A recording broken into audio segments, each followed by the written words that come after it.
जोहार झारखंड वासियों, मैं हूं आकाशदीप कुमार और आप सभी का स्वागत करता हूं झारखंड सर्कल में। आइए देखते हैं आज की झारखंड की बड़ी खबरें। लेकिन वीडियो शुरू होने से पहले आपसे अनुरोध है कि आप हमें कमेंट करके बताइए कि आप इस वीडियो को कहां से देख रहे हैं। और हाँ, झारखंड से और झारखंड की खबरें रोजाना देखना चाहते हैं तो झारखंड सर्कल को अभी सब्सक्राइब करिए। जल्द झारखंड को चौथे वंदे भारत ट्रेन की सौगात। झारखंड को बहुत जल्द एक और वंदे भारत एक्सप्रेस ट्रेन की सौगात मिलने वाली है। यह केंद्र सरकार का झारखंड को दिवाली गिफ्ट होगा। जानकारी के मुताबिक रांची पटना, रांची हावड़ा, पटना हावड़ा वाया झांसी के बाद अब टाटा बनारस वंदे भारत ट्रेन की शुरुआत होने जा रही है।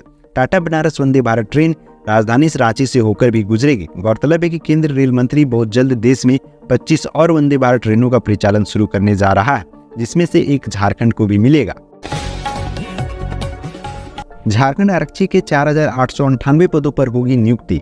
झारखंड आरक्षी के कुल 4,898 पदों पर बहाली होनी है। इसमें 3,798 अस्थायी पोस्ट होंगे और 1,120 पद बैकलॉग से भरे जाएंगे। इस नियुक्ति में पहले दौड़ प्रतियोगिता होगी, उसके बाद सफल अभ्यर्थी की मेडिकल जांच होगी, फिर सबसे अंत में लिखित परीक्षा होगी। परीक्षा JSSC की ओर से ली जाएगी।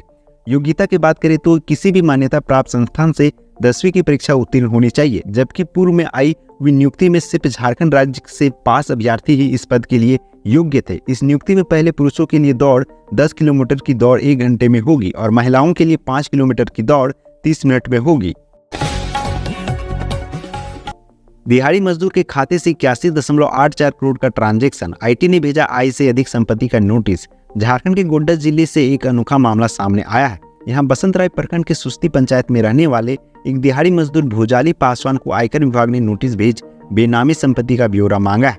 दरअसल विभाग द्वारा भेजे गए नोटिस में बताया गया है कि भूजाली के खाते से साल 2013-14 में लगातार 113 बार से 81.84 करोड़ रुपए की लेन देन की गई है। नोटिस मिलने के बाद से परिवार की नींद उड़ गई है। राशन कार्ड धारकों को अगले माह से मिलेगा चना दाल। झारखंड की हेमंत सोरेन सरकार प्रदेश की PDS लाभुकों को अगले महीने से चना दाल भी देगी। राष्ट्रीय खाद्य सुरक्षा अधिनियम और झारखंड राज्य खाद्य सुरक्षा योजना में शामिल लाभुकों को प्रतिमाह 1 रुपये प्रति किलो चना दाल भी मिलेगा। इसके लिए बजट में 500 करोड़ रुपये का प्रावधान किया गया है। गौरतलब है कि इस योजना से राज्य के 65 लाख राशन कार्डधारी लाभान्वित होंगे। मानसून की हो रही है विदाई, ठंड की आहट।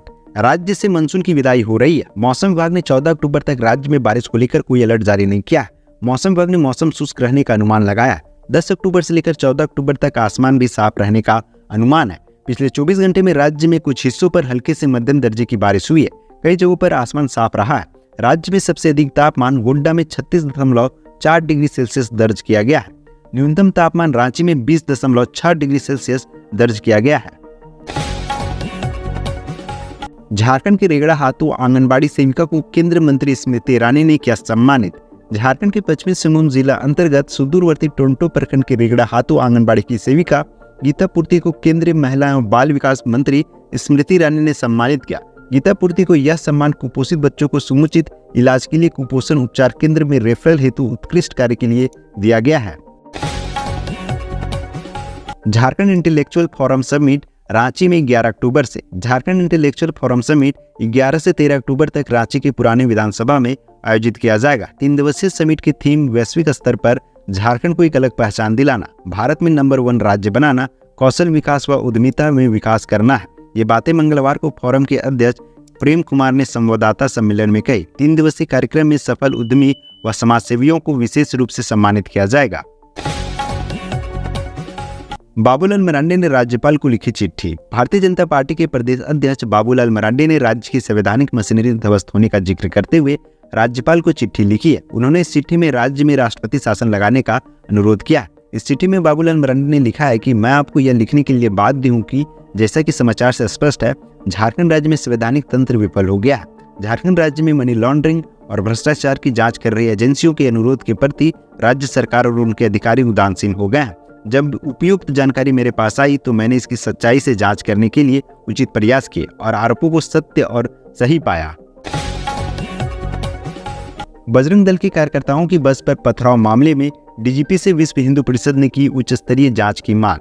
विश्व हिंदू परिषद झारखंड प्रांत का एक प्रतिनिधिमंडल झारखंड के DGP से मिला। इस दौरान कटकम सांडी हजारीबाग मार्ग स्थित पिलावल मस्जिद के सामने 8 अक्टूबर 2023 को बजरंग दल के कार्यकर्ताओं की बस पर हुए पथराव की पूरी जानकारी दी। एक ज्ञापन देकर दोषियों को शीघ्र गिरफ्तार करने व इस घटना की उच्च स्तरीय जांच कराने की मांग की है।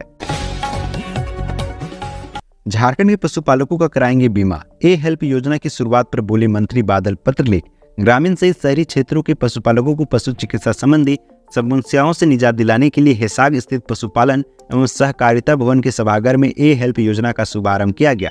योजना का शुभारंभ करते हुए कृषि पशुपालन एवं सहकारिता मंत्री बादल पत्रलेख ने कहा है कि राज्य के जीडीपी में कृषि और पशुपालन का 20% योगदान सुनिश्चित करने का लक्ष्य सरकार ने रखा है।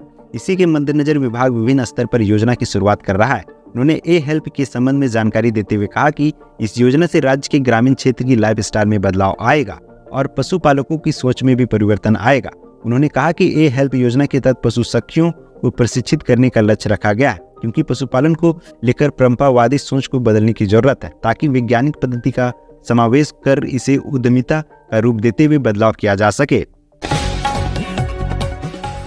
बाबूलाल मरांडी ने कहा, झारखंड लूटने वालों को मिल रही है सुरक्षा, व्यापारियों की हो रही है हत्या। संकल्प यात्रा के 8वें चरण के दौरान पोटका विधानसभा में भारतीय जनता पार्टी के प्रदेश अध्यक्ष एवं पूर्व मुख्यमंत्री बाबूलाल मरांडी ने हेमंत सरकार पर जमकर हमला बोला। भ्रष्टाचार मुक्त अपराध मुक्त शासन के लिए भाजपा की सरकार बनाने का आह्वान किया। कहा कि झारखंड लूटने वालों को सुरक्षा मिल रही है और व्यापारियों की हत्या की जा रही है।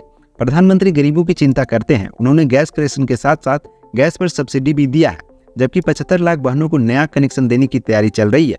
कांग्रेस शासन में शहर वालों को ही मिलता था, आज गांव-गांव तक गैस पहुंच गया है। कहा कि पहली बार किसी प्रधानमंत्री ने नाई बढ़ई लोहार मोची की चिंता की है। कंस्ट्रक्शन कंपनी की लापरवाही ने ली जान, सड़क चौड़ीकरण के दौरान बना दिया गड्ढा, भाई बहन की मौत। स्कूल से लौट रहे थे घर। पलामू जिले के छतरपुर थाना क्षेत्र के दीनादा के बरगाही गांव में एक गड्ढे में डूबने से भाई बहन की मौत हो गई। लालदेव यादव के 7 साल के पुत्र नीतीश और 10 साल की बेटी किरण रोज की तरह सोमवार को स्कूल गए थे। छुट्टी के समय मां दोनों बच्चों के घर आने का इंतजार कर रही थी। इसी बीच कंस्ट्रक्शन कंपनी शिवालय की लापरवाही के कारण मौत की खबर घर आई। चिट फंड कंपनी डीजीएन के संचालक रामकिशन को नहीं मिली बेल, सीबीआई कोर्ट में याचिका खारिज। डीजीएन नाम की चिट फंड कंपनी बनाकर लोगों से करोड़ों रुपए की जालसाजी करने वाले रामकिशन को सीबीआई की स्पेशल अदालत ने बेल देने से इनकार कर दिया है। अदालत ने चिट फंड कंपनी के संचालक रामकिशन की जमानत अर्जी पर मंगलवार को सुनवाई की। अपना निर्णय सुनाते हुए अदालत ने कहा कि मामले की गंभीरता को देखते हुए फिलहाल आरोपी रामकिशन की जमानत पर रिहाई संभव नहीं है। अदालत ने रामकिशन की ओर से दायर जमानत याचिका को खारिज कर दिया है। झूल रही है बिजली की तार, बड़े हादसा का इंतजार। धनबाद में बिजली की झूलती तारों से आम लोगों के साथ साथ जानवरों के लिए भी खतरा बढ़ रहा है। स्थानीय लोगों का कहना है कि इसे लेकर कई बार बिजली विभाग से शिकायत की गई, लेकिन अब तक इस पर कोई कार्रवाई नहीं हुई है। बिजली की लटकती तार से खतरा बढ़ रहा है, इसे लेकर उपभोक्ता और स्थानीय लोगों द्वारा शिकायत के बाद भी बिजली विभाग चुप है। लीजिए अब आग पिलाना भी हुआ खतरनाक। हेप्नोटाइज कर महिला से यूं ठग लिए 8 लाख के जेवर। साइबर क्राइम, चोरी और छिनताई की वारदात तो आपने खूब सुनी होगी, लेकिन अब सातिरों ने ठगी का नायाब तरीका इजाद कर लिया है। गिरिडीह में एक महिला को 2 सातिर लोगों ने सम्मोहित कर उसके 8 लाख के जेवर ठग लिए, जिसमें सोने की चेन, हीरे लगे कंगन और अंगूठी आदि जेवर है। इस बात की तस्दीक जिले के एसपी दीपक कुमार शर्मा ने की है। उन्होंने कहा कि यह छिनताई की वारदात नहीं है, सातिर ठगों ने महिला को हेप्नोटाइज कर ठग लिया है। पीड़ित के बेटे ने इस मामले में सोमवार को प्राथमिकी दर्ज कराई है। फिर बदला गैंगस्टर अमन साहू का ठिकाना, 13 महीने में चौथी बार बदला गया स्थान, फिर लाया जा रहा है पलामू सेंट्रल जेल। कुख्यात गैंगस्टर अमन साहू का ठिकाना 13 माह में चौथी बार बदलने वाला है। एक बार फिर उसे पलामू सेंट्रल जेल में शिफ्ट किया जाएगा। पिछले साल अमन साहू को 17 सितंबर से 25 नवंबर तक पलामू जेल में रखा गया था। इस दौरान जेल में मोबाइल फोन और पार्टी करने की डिमांड जेल प्रशासन ने नहीं माना था, तो सुप्रिंटेंडेंट जितेंद्र कुमार को फोन कर अमन साहू के गुर्गों ने जान से मारने की धमकी दी थी। धनबाद में पुलिस कर्मियों की छुट्टी रद्द, एसएसपी ने जारी किया आदेश। दुर्गा पूजा की तैयारियां जोरों शोरों से चल रही है, वहीं पुलिस प्रशासन ने भी पूजा को लेकर अपनी कमर कस ली है। प्रदेश में पूजा में शांति बहाल रखने के लिए धनबाद पुलिस ने एक अहम फैसला लिया। धनबाद एसएसपी संजीव कुमार ने सभी पुलिस कर्मियों की छुट्टी रद्द कर दी है। इसे लेकर आदेश भी जारी कर दिया गया है।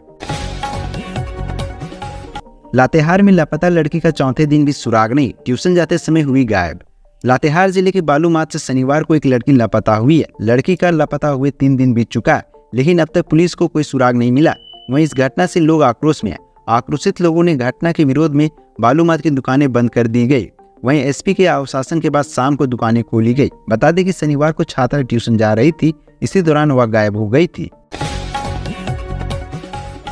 39,000 का गद्दा खराब हुआ, शॉपकीपर पर लगा 3.49 लाख का जुर्माना। झारखंड में जमशेदपुर से एक हैरान करने वाला मामला सामने आया है। दरअसल बात केवल 39,000 रुपये की थी, लेकिन उसमें जुर्माना 3.49 लाख रुपये आया। दरअसल 39,000 का गद्दा खराब होने पर शॉपकीपर 3.49 लाख का जुर्माना लगा। दरअसल वारंटी पीरियड होने के बाद दुकानदार द्वारा गद्दा वापस नहीं लिया जा रहा था, मनमानी की जा रही थी, जिसके बाद परेशान उपभोक्ता ने जिला उपभोक्ता विवाद निवारण फोरम में इसकी शिकायत कर दी। झारखंड राज्य से आज की प्रमुख खबरें यहीं तक। इस वीडियो के बारे में कोई सजेशन या राय है तो हमें कमेंट के माध्यम से अवगत कराएं। बाकी बात आप अपना और अपने परिवार का ख्याल रखें। जोहार, जय हिंद, जय झारखंड।